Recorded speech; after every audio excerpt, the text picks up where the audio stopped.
জয় শ্রীমন্নারায়ণা। এই ভাষণটি দিয়েছেন রামানুজ দাস শ্রীমান গট্টু বেণুগোপাল স্বামী।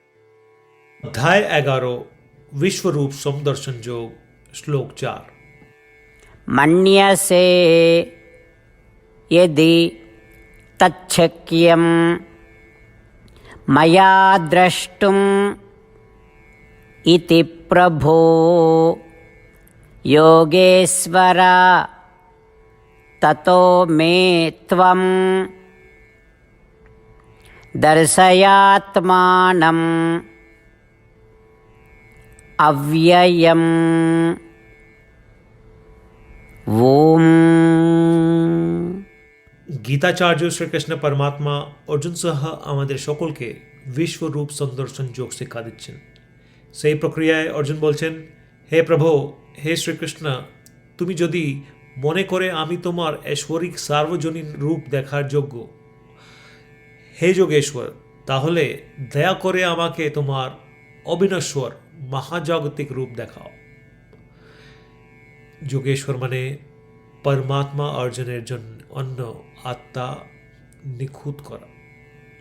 যোগেশ্বর মানে জ্ঞান, শক্তি, সার্বভৌমিক উজ্জ্বলতা এবং সর্বোচ্চ পরিমাণে গৌরবের মতো সমস্ত ঐশ্বরিক গুণাবলীর অধিকারী। সেই মতো অর্জুন ভদ্রতার সাথে শ্রীকৃষ্ণ পরমাত্মার কাছে প্রার্থনা করছেন তাকে তার ঐশ্বরিক সার্বজনীন রূপ দেখানোর জন্য। আসুন আমরা সেই অর্জুনের জায়গা থাকি, আসুন আমরা বিনীত হই এবং শ্রীকৃষ্ণ পরমাত্মার ঐশ্বরিক সার্বজনীন রূপকে ধারণা বোঝার চেষ্টা করি। আসুন আমরা শ্রীকৃষ্ণ পরমাত্মার কাছে প্রার্থনা করি যে তিনি আমাদের এই মহাবিশ্বের সর্বত্র শ্রীকৃষ্ণ পরমাত্মার উপস্থিতি দেখার ক্ষমতা দেন। শ্রীকৃষ্ণ পরমাত্মা বা শ্রীমন নারায়ণের কাছে আত্মসমর্পণ করে আমাদের জীবনকে অর্থপূর্ণ করার চেষ্টা করার সময় আসুন আমরা শ্রীকৃষ্ণ পরমাত্মার কথাগুলি শ্লোকের আকারে পুনরাবৃত্তি করার চেষ্টা করি। मन्यसे यदि तच्छक्यं मया द्रष्टुमिति प्रभो योगेश्वर ततो मे त्वं दर्शयात्मानम् अव्ययम्। শ্রীমদ্ ভগবদ গীতার এর সম্পূর্ণ সারমর্ম শ্রীকৃষ্ণ পরমাত্মা দ্বারা প্রদত্ত হয়েছে। অধ্যায় 18 এর শ্লোক 65 থেকে 70-তে 8টি কাজ করার নির্দেশ দেওয়া হয়েছে। শ্রীকৃষ্ণ বলেন, আমি সেই 8টি কাজ অনুসরণ করা ভক্তদের প্রেম করি, আমি সমস্ত প্রকারে এই ভক্তদের রক্ষা করব। শ্রীকৃষ্ণ পরমাত্মা দ্বারা বলিত শ্রীমদ্ ভগবদ গীতা শ্রবণ করার পরে অর্জুন বলেন, করিষ্যে বচনম তব। এর মানে হলো, কৃষ্ণ, তুমি যা বলেছ তা আমি করব। এই কারণেই শ্রীকৃষ্ণ অর্জুনকে সমস্ত প্রকারের সফলতা এবং জয় দান করেছেন। চলো পরমাত্মার কাছে আমরা প্রতিজ্ঞা করি যে আমরা এই 8টি ক্রিয়াকলাপের পালন করব। পরমাত্মার কাছে এই বচনটি দেবার সে বড় কোনো পূজা, তপস বা যজ্ঞ নেই। আমি এই 8টি প্রতিজ্ঞা করব। আপনারা সবাই আপনাদের মনে এবং হৃদয়ে এই কথাগুলি ভাববেন। এভাবে আমরা শ্রীকৃষ্ণকে আমাদের বাণী প্রদান করি। আসুন আমরা সকলে শ্রীকৃষ্ণের মুখ আনন্দে উদ্ভাসিত এবং আনন্দ অনুভব করি। জয় শ্রীমন্নারায়ণ।